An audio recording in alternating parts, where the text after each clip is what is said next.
ไปเอาไป กินเขาไหวยัง แม่ไปเอา กินเนาะยังไงเขาอย่าง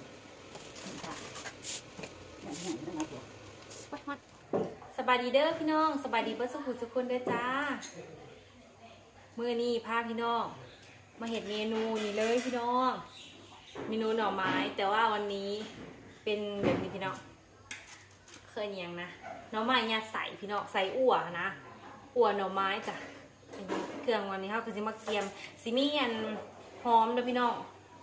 หอมบัวหอมป้อมแล้วก็ใบขี้โหจ้ะพี่น้องแล้วก็สิมีหมูมีอันวุ้นเส้นจ้ะ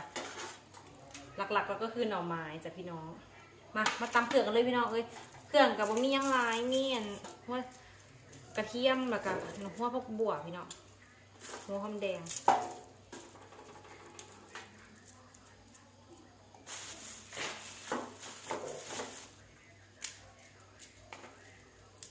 กระเทียมเห็ดอั่วยันอั่วหน่อไม้ยันใส่หน่อไม้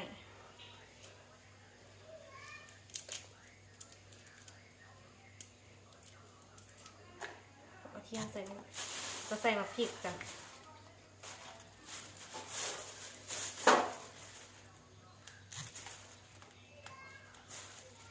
ลงไป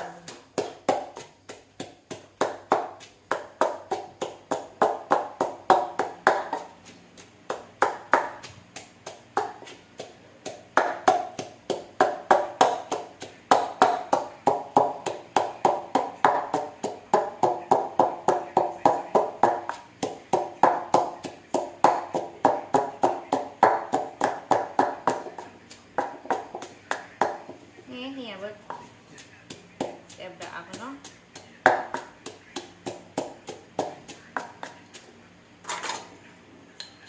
ตำทุกอย่างละเอียดแล้วก็สิตักใส่แล้วพี่น้องสิมาเอือบเด้อวันนี้เด้อ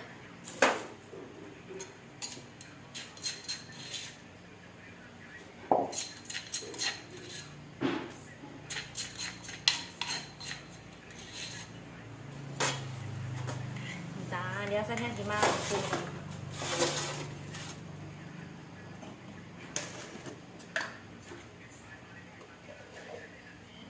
เส้นตาลจ้ะแม่อันนั้นไอ้บางเลยปานครึ่งสิเฮ็ดลาบพดว่าอินเขาได้สิลงไปอันเฮ็ดเอาแล้วขึ้นมาให้ทุกเจ้ากินดูสินั่งว่าอีพ่อบ่ลงไปก็ได้แล้วกินได้อีแม่ลงไปเบิดมันสิบ่อันยายสิบ่มีหมูกินเพราะสิลงไปเบิดสุคนไปยังทำผสมบ่เฮานี่แหละสิลงไปเฮ็ดเอาไปกับตายายผักแค่นี่ยอยู่คนเดียวกินเบียร์จัดกินไม่ได้ก็คือกินกินเบียร์กินแบบกินเบียร์จัดกินไม่ได้พี่น้องเขาผสมกันเลยวันนี้ขันตัวสักกันเลยมันก็นี่เราเนี่ยตำบะบอกเคยเห็นจักเถื่อพี่น้องเลยครั้งแรกในชีวิตให้สิเคยเห็นให้สิเคยเห็นเนาะยังเคยเห็นหรอกก็ยังเป็นอันอ้วกปุ๊บเหมือนเด้อคือกันแต่ว่าก็บอกอันเดียวกันเด้อแต่ที่เสียบสีนัวเด้อบ่ฮู้คือกันบ่น่าใส่มาพริก2หน่วย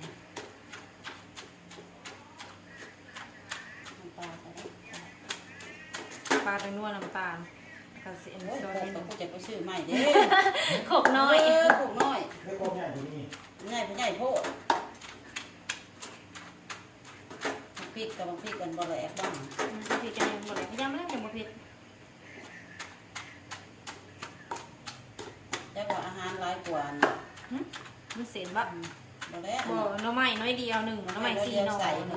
เอาเฮาก็เก็บไว้เวทมุมหนาน้ำไม้4หาหน่อเกนซี่เบิ่งก็ซื้อเด้บ่เคยกินจังเทื่อเมนูแปลกใหม่พี่น้องเอ้ยบ่เคยกิน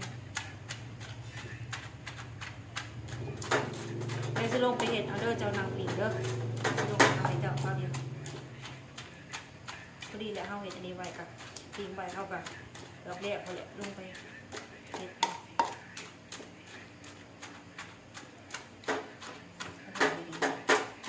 ลาบพดปลาเพี้ยกินยังไงกุ้ง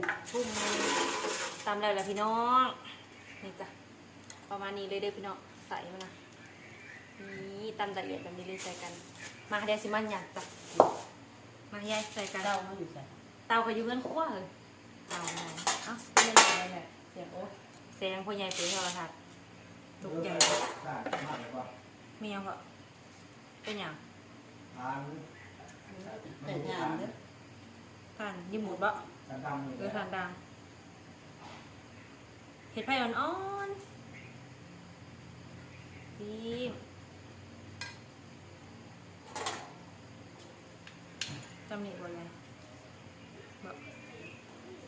เต็มหัว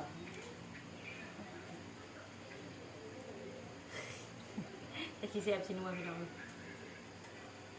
เป็นคนกินเห็ดคนพาเห็ด เห็นในโทรศัพท์ ก็เลยเห็ดลองไว้นี่ก็ได้ เคยกินแล้วถือ ให้มันแสบมันนวด สีเขียวกินอีก เห็ด จะเสียบจะนอน อันนี้เป็นวุ้นชิ้นตะบอนกระตัด ตาทะเลออกตาทองหลอนคอนเขียนอยู่หัวบาปนะขอบคุณจ้า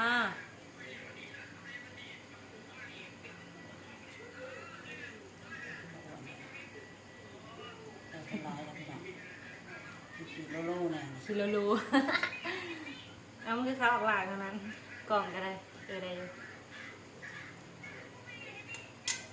น้ำใหม่พันน้ำใหม่น้อยพี่น้อง ไปลองนวดปีกที่ เอาไปตองมกินเนี่ยเอาไปตองเอา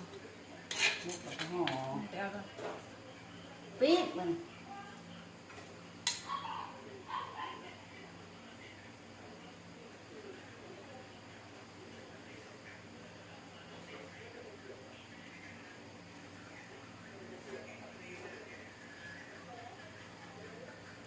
เสร็จแล้วทุกค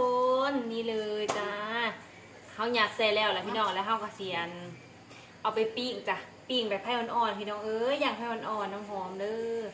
เดี๋ยวถามไปเบิ่งตอนมันสุกเด้อพี่น้องเด้อว่าหน้าตานะสิเป็นตะเสียบตะนัวซำใดเด้อพี่น้องถ้าแทนก็บ่เคยกินจักเทื่อครั้งแรกในชีวิตเด้อนี่นะที่เห็นนะพี่น้องครั้งแรกจ้ะ จักสิรอดหรือสิล่วงเดี๋ยวถามเบิ่งตอนมันนั่นสุกดีเด้อพี่น้องเด้อทำงามๆเด้อแสดงใจให้เบิ่งเด้อจ้ะอันนี้มันเหลือพี่น้องทำไมน้อยโหดสิมาห่อใส่ใบตองตรงนี้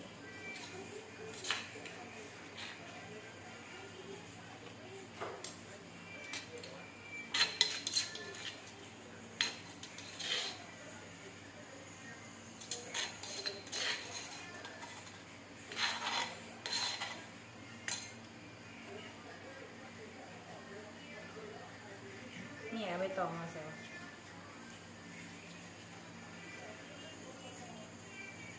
ตาบอซุกแค่แม่สังเกตได้น้อย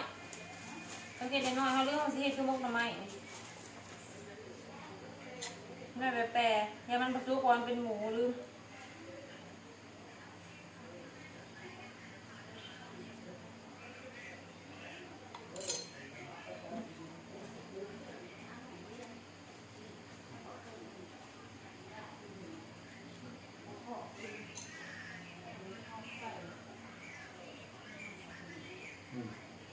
เนี่ย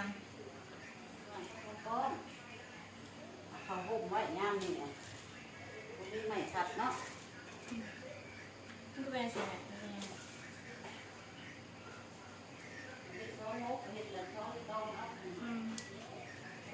เอาไปปิ้งพี่น้องเดี๋ยวไปตองน้ำจ้ะนี่ไปซองมุกอ่ะเดี๋ยวซอสแทนสีไปปิ้งก่อนพี่น้องมันสีเลิกเลยไม่ใหญ่หิวเขาแล้วมันสิเลิกฮะย่างหันแล้วเขาบริอันนั้นหรอกน้อง